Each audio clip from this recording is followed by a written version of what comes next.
All right, guys, real fast. Last movement pattern we're going to talk about here is pushing. All right, just like with the pull, there is a vertical and a horizontal push, which predominantly works different muscles. Vertical push being above your head, presses, which is going to predominantly work your shoulder, but there's a lot going on with that muscle.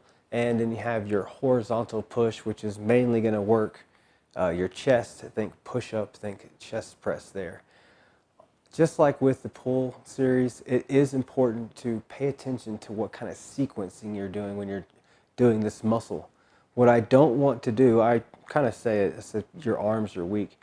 And I ain't trying to talk shit about your arms. Everybody's arms are weak compared to the muscles that are closer to our spine.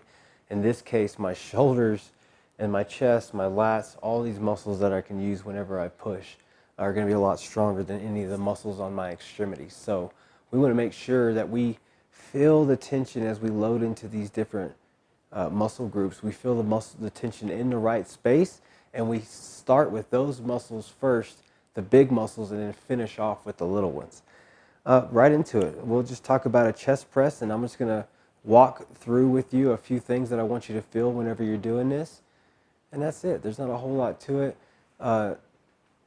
Well, there's a whole lot to it, but as far as getting started, there's not too much that we can kind of get into here. So let's go ahead and start by drawing your elbows back. And as I do that, I really want to imagine, remember your chest muscle, your pec major inserts right here through your chest plate or your breastplate here and kind of goes in a triangle and hooks up to the shoulder. So just from standing right here, let's draw our shoulder blades back and pull our elbows back, and you can feel that big stretch through your chest. If you're like me, you just automatically stuck your ribs out all shitty. No, sir. Let's do that again.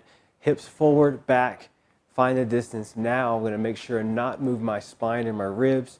And now I'm going to draw my shoulder blades back and feel that big stretch in my chest.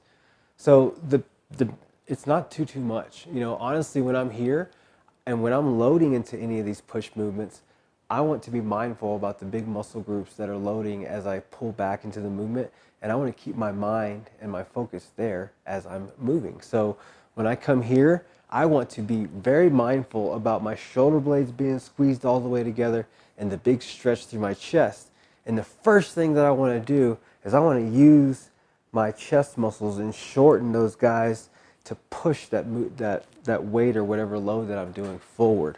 So big stretch through my chest, and then I'm just going to imagine using those chest muscles and squeezing those muscles in first as I go into that movement there.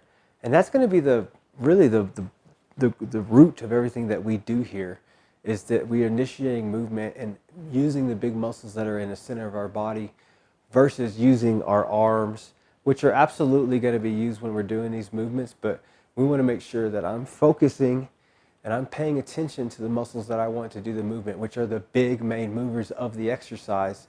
And so I'm just kind of promoting and honestly doing some neurological stuff that's going to make that movement pattern a whole lot stronger as well. So in the press movements or in the chest press movements, I want to be paying attention when I go into the eccentric or the loading phase of that and feel that stretch. And when I start the movement, I want to initiate it with a big stretch of my chest and shorten those muscles first, and your arms and everything else will take care of itself when you get done with that.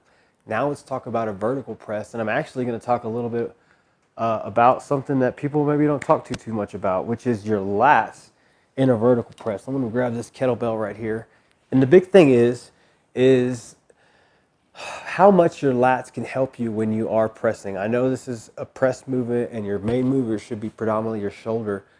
It's going to do what it does regardless, but I want you to realize how much your lat can help you out whenever you have that. So don't need that yet.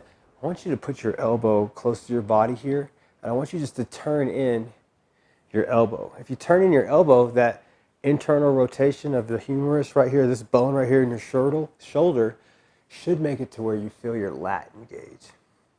You feel that?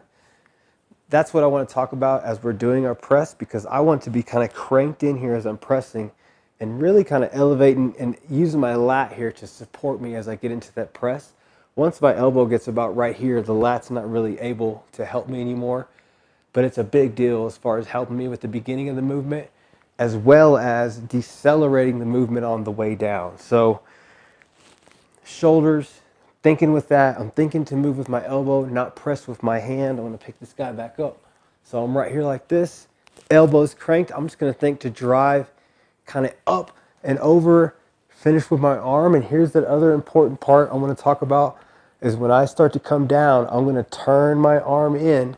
That's gonna engage my lat. And already I can kind of feel that lat grabbing. I'm gonna use that guy to help me get back into this racked position. He's a way bigger muscle. And if you guys are with me, you're obviously not trying to be a bodybuilder. We're more concerned with movement. And we want to use the biggest muscles that we can to get any of these jobs done because the biggest ones are the most capable, I guess you might say, if they're associated with the movement. So definitely want to utilize our lats whenever we're doing any vertical pushing. That's a good fundamental basis for doing that.